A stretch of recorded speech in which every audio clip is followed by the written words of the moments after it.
নমস্কার, সবাই কেমন আছো? আজকে আমি অনেক দিন পরে অফিসে গেলাম। ভালো লাগে, অনেক দিন পর গেলে ভালোই লাগে। অনেকের সাথে দেখা হয়, কথা হয়। এখানে তো এখন ভর শীতকাল যাকে বলে।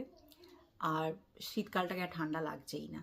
কারণ যেটা হয়, প্রথমে যখন ঠান্ডাটা পড়ে তখনই যা বেশি ঠান্ডা লাগে, কাঁপুনি দেয়। কিন্তু তারপর তো আমরা ইউজড টু হয়ে যাই। তো সেরকম আর ঠান্ডাও লাগছে না। এখন এখানে টেম্পারেচার মোটামুটি মিনিমাম 9 থাকে, 7-8ও হয়ে যায়। আর বেশিটা হচ্ছে প্রায় ধরো 14-15, কখনো 19 এরকম। কিন্তু হ্যাঁ, সূর্য যদি ওঠে তাহলে তো ভালো লাগে। তো আমি আজকে ভাবলাম তোমাদের সঙ্গে একটা মজার জিনিস শেয়ার করি। সেটা হলো বাংলা প্রবাদ বাক্য, মানে যেগুলোকে প্রভাবস বলি। আমি ছোটবেলা থেকে শুনেছি আমার মা বাবার কাছে, আমি জানি তোমরাও নিশ্চয়ই শুনে থাকবে। সেইগুলো স্পেশালি তাদের জন্য যারা এখন যাদের বাংলাটা ফার্স্ট ল্যাঙ্গুয়েজ নয়, সেকেন্ড ল্যাঙ্গুয়েজ, বাট তারা তাদের বাবা মার থেকে, স্পেশালি মাদের থেকে শোনো ভীষণভাবে বাড়িতে, কিন্তু তার এক্স্যাক্ট মিনিংটা জানো না। সেইগুলো বলবো, প্লাস তার কি কনসিকুয়েন্স হতে পারে সেটা কিন্তু ভেবে রেখো। তাহলে শুরু করা যাক। নাম্বার 1, পিঠ চুলকাচ্ছে না রে। তার মানে হচ্ছে যে তুমি কিছু অকাজ করেছো এবং তুমি মোটামুটি রেডি বাবা মায়ের কাছে মার খাওয়ার জন্য। তো সেইটাকে আমরা বলি যে পিঠ চুলকাচ্ছে। নাও 2 নাম্বার, শিরে সংক্রান্তি এইবার তো পর। তার মানে হচ্ছে যে পরীক্ষা বা কিছু একটা সামনে আছে, স্কুলের টাস্ক বা কিছু একটা যেটা কিনা একদম শেষ দোরগোড়া এসে পৌঁছাচ্ছে, হয়তো কালকে তোমাকে জমা দিতে হবে বা কাল তোমার পরীক্ষা, কিন্তু তুমি এখনো সেরকমভাবে রেডি করছো না নিজেকে, তখন এইভাবে বলছে যে শিরে সংক্রান্তি। 3 নাম্বার, তোর 12টা বেজে গেছে। তার মানে অনেকবার তোমাকে বলা হয়েছে, ওয়ার্নিং দেওয়া হয়েছে, কিন্তু তুমি শুনছো না।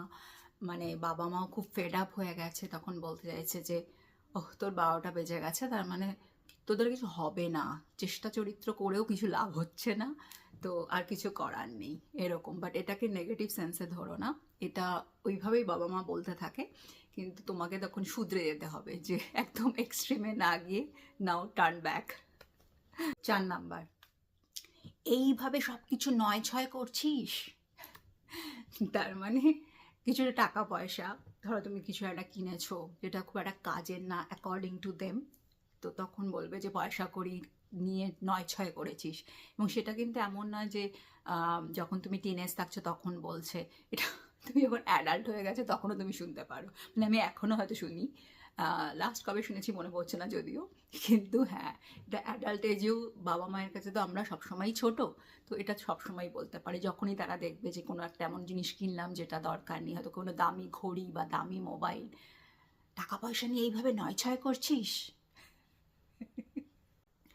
5 নাম্বার, এটা খুব আনইউজুয়াল, আমি জানি না তোমরা কতজন শুনেছো, কিন্তু আমার মার থেকে আমি এটা ছোটোবেলা থেকে শুনে এসেছি। সেটা হলো, রাজার ছেলে ঘোড়া কেনে, মন্ত্রীর ছেলে চড়ে। এটা মানেটা কি? রাজার পয়সা আছে, রাজা ছেলেকে ঘোড়ার গাড়ি কিনে দিয়েছে, কিন্তু তাদের একটু আতুপাতু থাকে যে ছেলে কী করে চালাবে, জানে না, পড়ে যেতে পারে, রিস্কি, এটসেট্রা এটসেট্রা। প্যারাস মন্ত্রীরা হয় ভীষণ চালাক, ওরা কী করে ওদের ছেলেকে বলে হ্যাঁ তুই চড়, ওরা সাহস জুগিয়ে দেয়। তার মানে হচ্ছে তুমি কিছু একটা কিনেছো যেটা কি না তোমার থেকে বেশি তোমার বন্ধুরা ইউজ করছে, বা তার বেনিফিট হয়ে গেছে তোমার থেকে বেশি, তখন সেটা ইউজ হয়। ওকে। আর লাস্ট একটা কথা বলবো, যেটা যেমন আমি আগেও বলেছি মায়েরাই বেশি বলে, সেটা হলো, আর আমি কিচ্ছু বলবো না, আমি আর কিচ্ছু বলবো না। কিন্তু তুমি নোটিস করে থাকবে এটা বলার পরও কিছুক্ষণের মধ্যেই আবার রিপিট চলতে থাকে কিন্তু সেম কথাগুলো। হ্যাঁ, এবার এইসব কথা আমি এত জানলাম কি করে, কারণ আমিও এখন বলছি সেগুলো, যা ঢুকে গেছে মাথার সাথে বেরোনোর নেই, তো আমিও বলছি, তোমাদের সাথে শেয়ার করলাম, হয়তো তোমরা শুনে থাকবে বা তোমরা নিজেরাই হয়তো এখন বলো। যাই করো মজাতে থাকো, ভালো থেকো, দেখা হবে পরের ভিডিওতে। বাই।